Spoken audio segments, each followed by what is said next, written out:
राजनपुर जिले इंतजामिया और एक्सिन हाई कब्जा माफिया से सासबाज, हुकूमत को लाखों रुपए का नुकसान। सरकारी जमीन पर कब्जे का मामला 19 माह गुजरने के बाद भी जिले इंतजामिया सरकारी जमीन वागुजार करवाने में बुरी तरह नाकाम हो गई।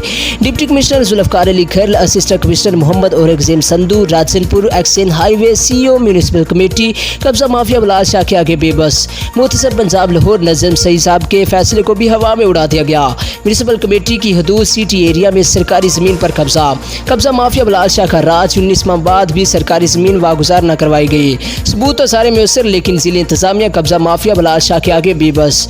मुतसिब पंजाब लाहौर नजम सईद साहब के फैसले 23/10/2019 की भी जिले इंतजामिया ने धज्जियां उड़ा के रख दी।